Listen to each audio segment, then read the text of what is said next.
Usisahau kusubscribe, like na kucomment.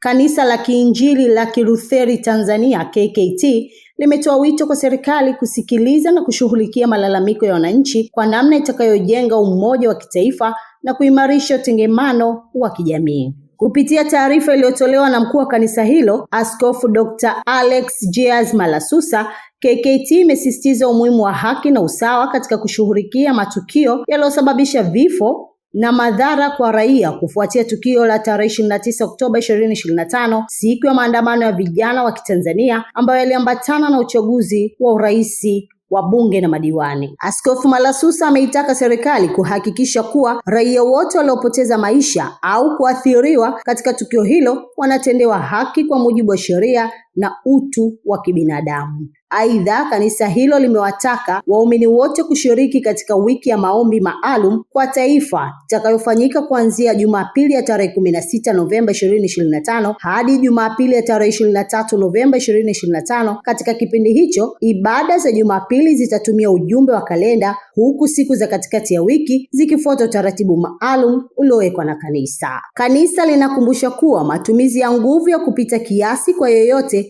hayawezi kuleta baraka, na neno la Mungu linaonya kuwa hasira ya mwanadamu haitendi haki ya Mungu. Wenye haki wakiwa na amri, watu hufurahi, amesema Dr. Askofu Malasusa. Ili kwa wa kwanza kupata habari zetu, tafadhali usisahau kusubscribe, like na kucomment.